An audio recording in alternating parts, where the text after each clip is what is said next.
विशेष ध्यान में रखना चाहिए कि पढ़ना कैसे है। जनरली लोग यहाँ पर जो है या तो लोगों को पता नहीं होता है या जो है गलतियां करते हैं।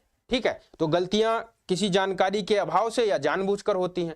तो इन गलतियों से बचने के लिए आपको क्या करना पड़ेगा, एक आप देख सकते हैं पढ़ने का एक सिस्टमेटिक तरीका होता है जो आप एग्जाम के पॉइंट ऑफ व्यू से देखते हैं। वो क्या तरीका है आपका, सिस्टमेटिक तरीका या साइंटिफिक तरीका। उस तरीके में आप देखेंगे एक हायरार्की किस्म की चलती है। सबसे पहले आपको क्या देखना होता है कि सबसे पहले आपके पास सिलेबस होना चाहिए। क्या होना चाहिए, सिलेबस होना चाहिए, पाठ्यक्रम होना चाहिए, पहला पॉइंट। ठीक है, दूसरा इसके बाद आपके पास PYQ होने चाहिए, प्रीवियस ईयर के जो क्वेश्चन पेपर हैं वो आपके पास होने चाहिए। ठीक है, तो आपको ये पता चलेगा कि भाई साहब हमें जो हमने आपको स्टार्टिंग में बताया कि क्या पढ़ना है क्या नहीं पढ़ना है। ठीक है, अब सबसे पहले आपने सिलेबस देख लिया है, पर्टिकुलर टॉपिक का आपने एक टॉपिक उठाया, वो सिलेबस देख लिया। उसके बाद उसी टॉपिक से रिलेटेड आपने PYQ अर्थात क्वेश्चन देख लिए। आपने क्वेश्चन देखे और टॉपिक, पर्टिकुलर टॉपिक पहले सिलेबस में देखा, उसके बाद आपने क्वेश्चन देखे। कहेंगे सर ये क्या बता रहे हैं, हम तो बुक उठा करके पढ़ते हैं। बुक उठा करके पढ़ने का तरीका आपका जो है इनपुट और आउटपुट के हिसाब से अच्छा नहीं है। इससे आउटपुट आपका बहुत अच्छा आएगा, आउटपुट जो है आपका क्या होगा, इंक्रीज होगा। ये जो पढ़ने का तरीका है यदि आप अपनाएंगे तो इससे आपका आउटपुट इंक्रीज होगा, अर्थात रिजल्ट आपका आएगा। फिर फायदा क्या है यदि आपका पढ़ने से कोई रिजल्ट नहीं आता है। PYQ आपने देख लिया, अब आपको मूव ऑन करना है किसके ऊपर, टीचर कोई भी लेक्चर पढ़ाया है, जिस टॉपिक को आपने सिलेबस में देखा है, जिस टॉपिक के आपने क्वेश्चन देखे हैं, उसी टॉपिक को आप किसी टीचर से या उस टीचर का लेक्चर आप पढ़ेंगे, लेक्चर को आप देखेंगे।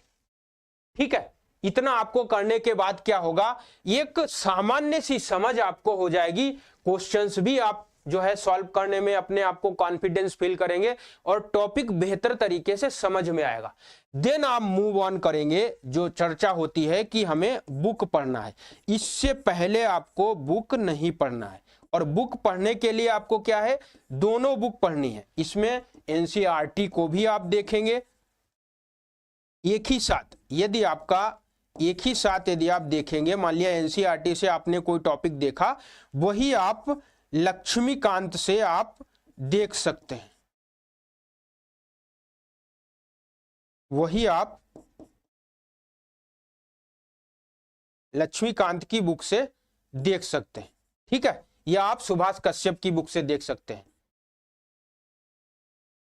तो NCERT आपने वही टॉपिक से पढ़ी, NCERT से वही टॉपिक पढ़ा, फिर लक्ष्मीकांत की आपने या सुभाष कश्यप साहब की बुक देखी, और फिर आप क्या करेंगे, इसके बाद आप मूव ऑन करेंगे अगेन सेम पैटर्न। क्योंकि इसके बाद क्या है, आपको एक टॉपिक की बेहतर समझ डेवलप हो जाएगी।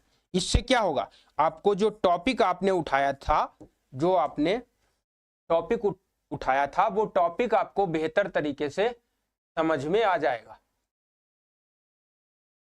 ठीक है, आई होप आपको दिखाई दे रहा होगा। कोई दिक्कत हो तो बताइएगा। आपने बुक पढ़ी, बुक आपने उसी टॉपिक की पढ़ी, पहले सिलेबस देखा, टॉपिक चूज किया, PYQ देखे, क्या क्वेश्चन आए हैं या क्वेश्चन नहीं आए हैं, कभी कभी ऐसा भी होता है। फिर आप गए टीचर के पास, टीचर ने उस टॉपिक को बेहतर तरीके से समझा दिया, आपको एक कंसेप्ट क्लियर हो गया, बहुत सारे तथ्य भी पता चल गए।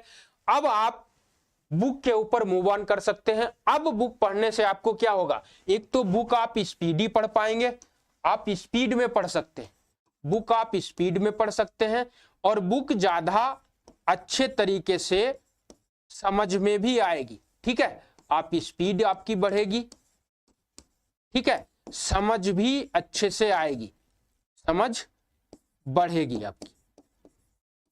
इतना करने के बाद क्या करना है, इतना करने के बाद जो तरीका आपने पहले अपनाया है, शुरुआत जिस जहां से की थी कि सिलेबस देखा था, फिर PYQ देखे, फिर टीचर का लेक्चर देखा, देन बुक देखी, फिर अब अगेन जो ऊपर तरीका बताया गया है ऊपर के तरीके को पूरा रिपीट अगेन, आप दोबारा रिपीट करेंगे। जो भी आपको बताया है आप दोबारा जो है दोहराएंगे वही तरीका। क्या करना है? अगेन आपको जाना है। इतना पढ़ने के बाद आपको जाना है कहां पर? PYQ पर जाना है, सिलेबस पर जाना है,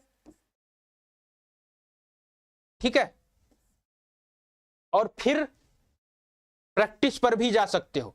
PYQ, सिलेबस और यहां पर PYQ के साथ आप कुछ प्रैक्टिस सेट भी सॉल्व कर सकते हो। प्रैक्टिस मार्केट में आप देखते होंगे कि बहुत सारे क्वेश्चंस जो न्यू क्रिएटेड होते हैं, प्रीवियस ईयर में नहीं आए हुए हैं, तो उनको भी आप सॉल्व कर सकते हो। इससे आपको क्या आएगा? कॉन्फिडेंस आएगा और जो है कंसंट्रेशन भी बढ़ेगा और कॉन्फिडेंस भी आपका बढ़ेगा, तो आप और भी ज्यादा सिलेक्शन के करीब पहुंचते जाएंगे। ये आपको तरीका अपनाना ही पड़ेगा, ठीक है, ये तरीका आपको अपनाना पड़ेगा। हर एक सब्जेक्ट में, हर एक टॉपिक के साथ आप अप्लाई करिए। आपने टॉपिक उठाया, फिर आपने क्या देखा? क्वेश्चंस देखे कि क्वेश्चन भाई हमसे सॉल्व हो रहे हैं या नहीं हो रहे, है ना।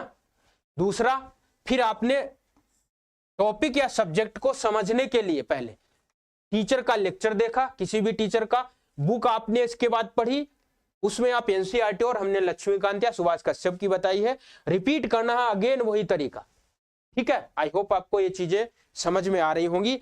अब इससे क्या होगा? आपकी एक डीप अंडरस्टैंडिंग बनेगी। यहां पर आने के बाद आपकी एक डीप अंडरस्टैंडिंग बनेगी, और ये डीप अंडरस्टैंडिंग किसी भी टॉपिक की, किसी भी सब्जेक्ट की आपको सेलेक्ट करा सकती है। जब तक आपकी एक अच्छी खासी समझ डेवलप नहीं होगी तब तक सिलेक्शन जो है काफी टफ होगा। आई होप आपको ये बातें समझ में आई होंगी। आज से और अभी से जब भी आप कोई बुक पढ़ें, जो तैयारी कर रहे हैं, अब मेंस के स्तर पर कैसे क्या करना है वो हम अलग तरीका बताएंगे। लगभग ऐसा है लेकिन कुछ बातें भिन्न होंगी, लेकिन इसको आप प्रीलिम्स में बहुत धूमधाम से फॉलो कर सकते हैं, अप्लाई कर सकते हैं, ठीक है। तो अब जब भी आप बुक पढ़ें, कोई भी टॉपिक पढ़ें, तो उसके लिए आपको ये सभी बिंदु हमेशा आपको ध्यान में रखने ही रखने हैं, ठीक है। क्योंकि आपको क्या करना है? अल्टीमेटली आउटपुट का मतलब क्या है? सिलेक्शन लेना है, और सिलेक्शन लेने के लिए आप जो है जितना अच्छा रिजल्ट देंगे, जितना अच्छा आपका क्वेश्चन सही होगा, उतना ही आप सिलेक्शन के बेहद करीब जाएंगे।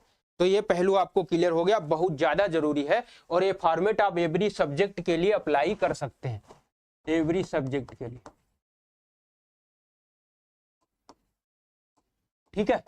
जब भी आप पढ़े तो ये तरीका इस तरीके से बिल्कुल ध्यान में रखें। अब बात आती है रिवीजन कितना जरूरी है।